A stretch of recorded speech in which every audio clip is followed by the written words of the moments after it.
সালামি। ঈদ মোবারক সবাইকে, সবাইকে ঈদের অনেক অনেক শুভেচ্ছা। আজকে আমাদের ঈদ।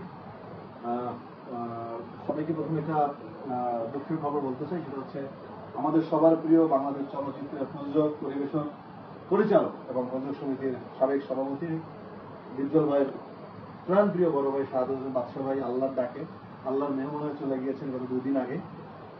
ওনাকে আল্লাহ বেহেশত নসিব করুক। ডিপজল ভাইয়ের খুব প্রাণপ্রিয় মানুষ, যার অনুপ্রেরণা, যার ভালোবাসায় ডিপজল ভাই সিনেমায় এসেছিলেন, সে মানুষটি নাই, তার জন্য আমরা দুঃখ প্রকাশ করছি। ঈদের দিন আল্লাহ তাকে বেহেশত নসিব করুক। আর সাথে সাথে এটাও বলতে চাই, ডিপজল ভাই এবার গাবতলীর সবচেয়ে বড় মধুরহাটের বাজারটা উনি ডাক নিয়েছিলেন এবং সাফল্যের সাথে এই বাজারের কাজটি তিনি সম্পন্ন করেছেন। হাজার হাজার গরু উঠেছিল এবং সব মানুষ সেখানে গরুর হাটে ক্রেতা ভিড় করেছিল ডিপজল ভাইয়ের বাজার বলে। নিশ্চিন্তে নির্বিঘ্নে তারা গরুর বাজারটি সম্পন্ন করেছেন। ভাই আমি যদি ভুল না করি, প্রশাসন অনেক সহযোগিতা করেছে না? ডিএমপি বিশেষ করে বা ঢাকা মহানগর পুলিশ কমিশনার, মিরপুর ডিভিশনের আইজিপি মহোদয়, মানে প্রশাসনের যারা আছেন তারা প্রচন্ড সহযোগিতা করেছেন ভাইয়াকে।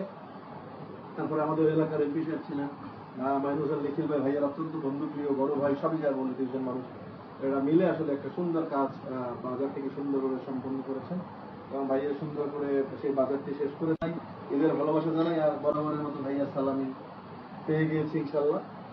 সবাই দোয়া করবেন ভাইয়ের শরীরটা যেন ভালো থাকে। সবাই বেশি বেশি করে বাংলাদেশি চলচ্চিত্র হলে এসে দেখবেন। আমারও সবাইকে ঈদ মোবারক ভাইয়া। তো বন্ধুরা, এই ভিডিওটি সম্পর্কে আপনাদের কি মতামত? অবশ্যই নিচের কমেন্ট বক্সটিতে আপনাদের মতামত জানাতে ভুলবেন না।